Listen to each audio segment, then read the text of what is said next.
الأشخاص القادرين على تحمل واجبات الاشتراك الذين لا يزاولون أي نشاط مأجور أو غير مأجور.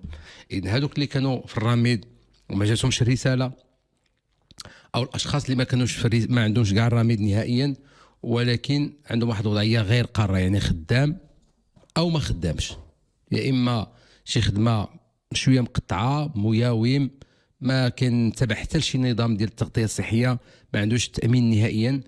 ودابا يعني ملي دار التسجيل ديالو في السجل الوطني لقى بأن عنده المؤشر طالع. دابا هاد الناس هادو طبعا ما غاديش يستافدوا مجانا، هادو غادي يستافدوا بالأداء، هادو القادرين على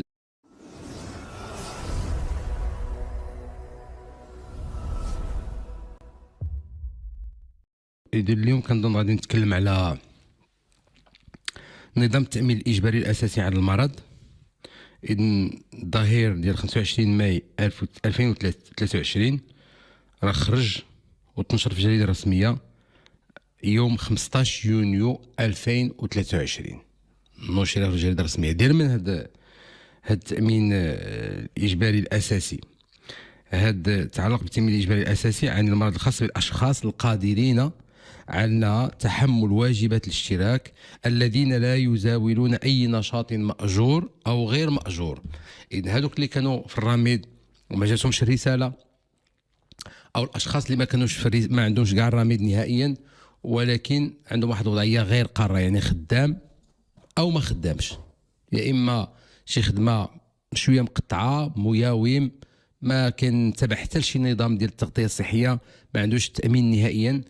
ودابا يعني ملي دار التسجيل ديالو في السجل الوطني لقى بأن عنده المؤشر طالع. دابا هاد الناس هادو طبعا ما غاديش يستافدوا مجانا، هادو غادي يستافدوا بالأداء، هادو القادرين على الأداء، القادرين على أداء الاشتراكات. ومنهم بزاف دابا اللي كيعاينوا تيقول لك راه ما بغاوش يقيدونا، راه ما عرفنا شنو كاين. إذن اليوم راه تفتحات الباب ديال تسجيل الصندوق الوطني للضمان الاجتماعي، يعني كتقدموا بالطلب ديالهم وكيتسجلوا، وهذا النص القانوني غادي يدخل حيز التطبيق يعني فاتح الشهر المقبل. يعني في الجريده الرسميه تيتكلم على تدخل احكام هذا القانون حيز التنفيذ ابتداء من فاتح الشهر الموالي للشهر الذي تنشر فيه بالجريده الرسميه النصوص التنظيميه اللازمه لتطبيقه.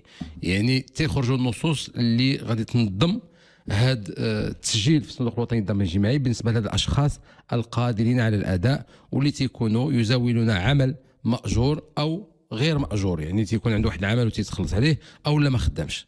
هادو هما خرج دابا النص ديالهم القانوني، غادي يمكن لهم يتقدموا باش يسجلوا راسهم في الصندوق الوطني للضمان الاجتماعي، وغادي يقول لكم شحال غادي تاديو شهريا كواجب ديال الانخراط باش يمكن لكم تستافدوا مباشره من بعد التسجيل ديالكم. يعني القانون تيتكلم على 3 شهور باش تستافدوا من الخدمات ديال الصندوق الوطني للضمان الاجتماعي. وفي اول الامر المساله كتتعلق بالتغطيه عن المرض، التغطيه الصحيه.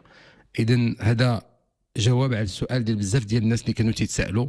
انا ما جاتنيش رساله من الرميد، وكان عندي الرميد ودابا ما بقاش عندي الرميد، انا ما خدامش وما كنت ننتمي حتى لشي جهاز، وما كنتش مأمن حتى عند شي مؤسسه، انا خدام شي خدمه على خد الحال ولا ما خدامش كاع وما عنديش كاع تأمين، اشنو غادي ندير؟ اذن ها هما جا الجواب للسؤال ديالكم. اذا كان عندك اول اجراء اللي تيخصك دير هو التسجيل في السجل الوطني، تقييد السجل الوطني للسكان، السجل الاجتماعي الموحد، باش كنعرفوا المؤشر ديالك شحال، ومن بعد كتلتحق بالصندوق الوطني للضمان الاجتماعي. دابا غادي تفتحوا الباب باش يمكن لكم تبقاو تقيدوا راسكم في الصندوق الوطني للضمان الاجتماعي.